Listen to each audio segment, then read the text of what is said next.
Hai, aku Gea.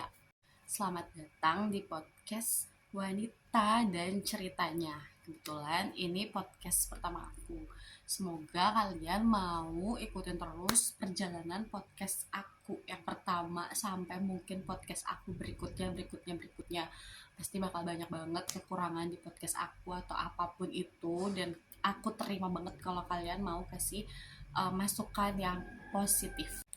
Podcast Wanita dan Ceritanya ini terinspirasi dari kenapa sih wanita dan ceritanya, karena semua wanita itu selalu punya cerita dan suka bercerita.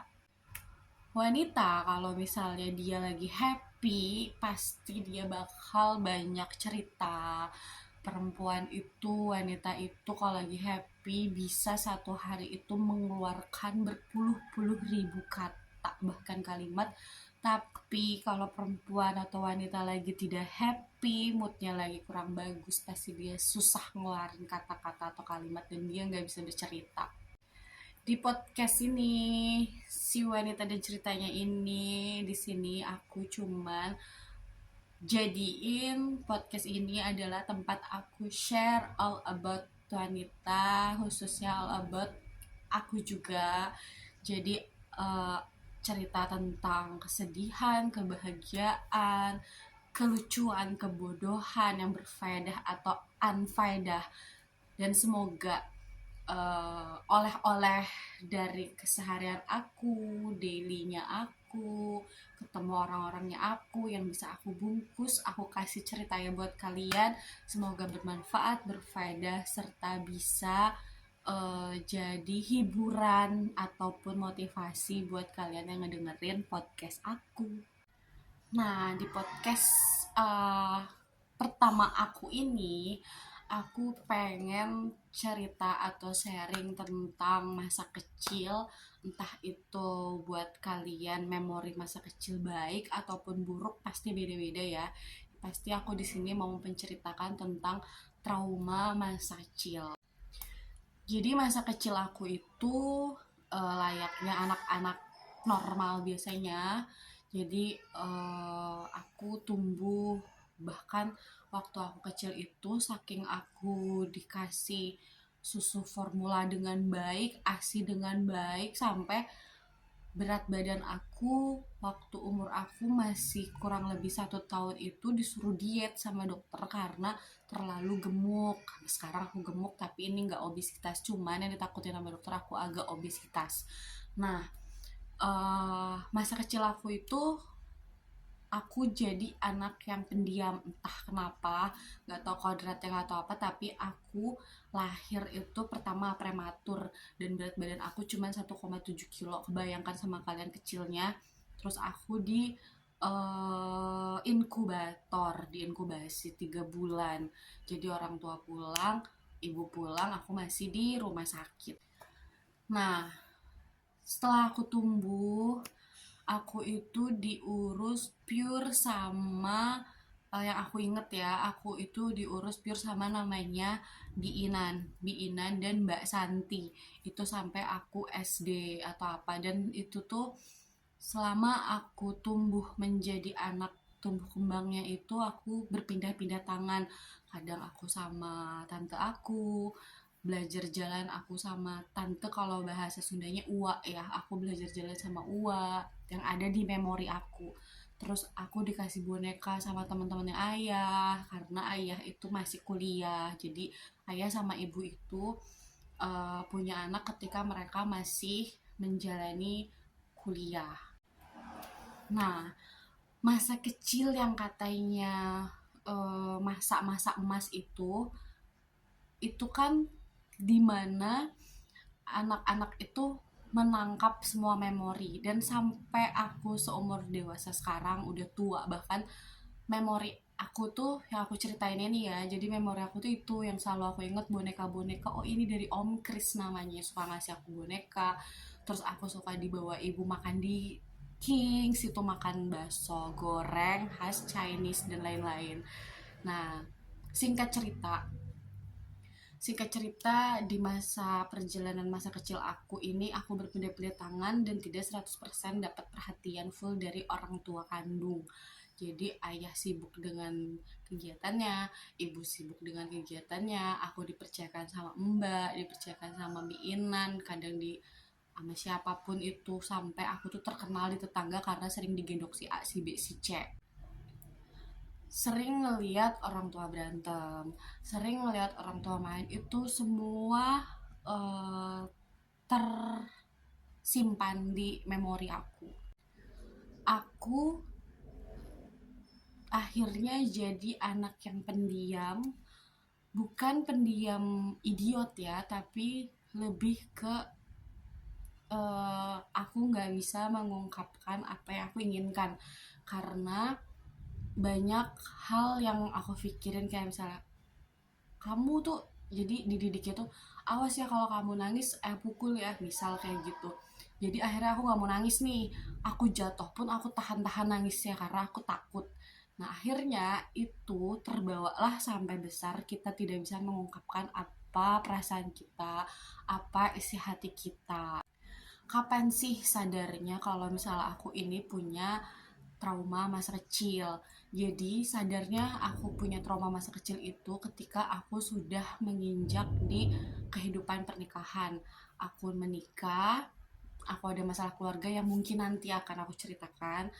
Akhirnya karena aku sering tantrum, ngamuk-ngamuk gak jelas, mungkin lebih kayak orang depresi, sampai aku pernah ngerasain gak mau mandi, gak mau keluar rumah dalam waktu 1 minggu lebih.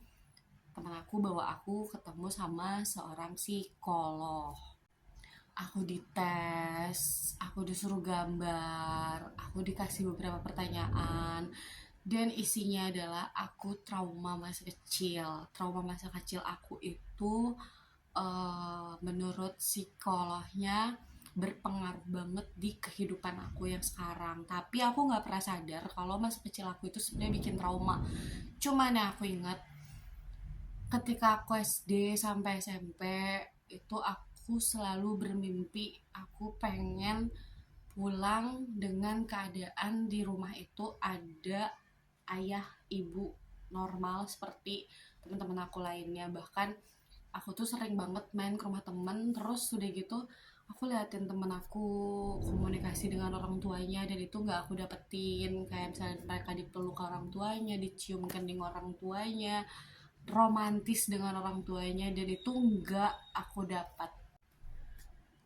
Jadi buat kalian-kalian nih yang punya di lingkungannya temen yang sedikit egois, suka tantrum atau apapun itu, aku nih positifnya, setiap aku punya temen dan aku ngeliat teman aku ini agak unik sifatnya atau apa, aku suka ajak ngobrol dia, terus nanya kamu tuh dulu kamu anak berapa, terus orang tua kamu gimana. Akhirnya kan dengan kita ngobrol, dia nyeritain dulu tuh aku waktu kecil gini gini gini gini, dulu tuh aku apa, orang tua aku misalnya cerai atau orang tua aku apa. Di situ aku bisa nyimpulin kenapa dia punya sifat egois misalnya, atau kenapa dia narsis, atau kenapa dia pendiam, atau kenapa dia tidak bisa mengungkapkan sesuatu.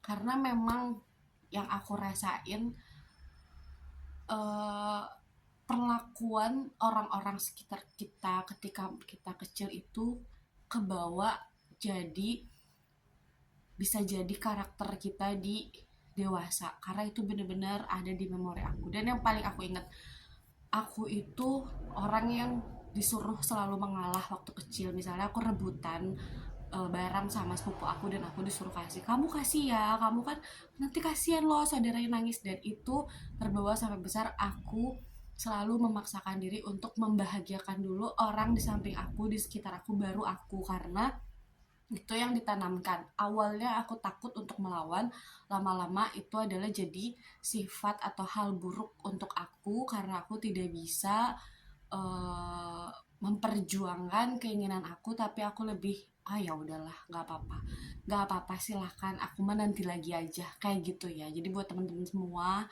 jangan menganggap remeh masa kecil itu. Untuk kalian yang udah punya anak juga, jangan sampai kalian menyanyiakan masa kecil anak-anak, jangan sampai anak-anaknya jadi punya trauma masa kecil gitu. Pokoknya semangat terus semuanya. Bye. Mungkin untuk cerita trauma masa kecil ini panjang ya. Hal-hal apa aja sih, hal-hal masa kecil seperti apa sih yang aku dapetin sampai aku bisa dapat trauma masa kecil. Nah, nanti kita sambung lagi di part 2. Part satunya segini dulu aja biar kalian juga nggak terlalu bete dengerinnya.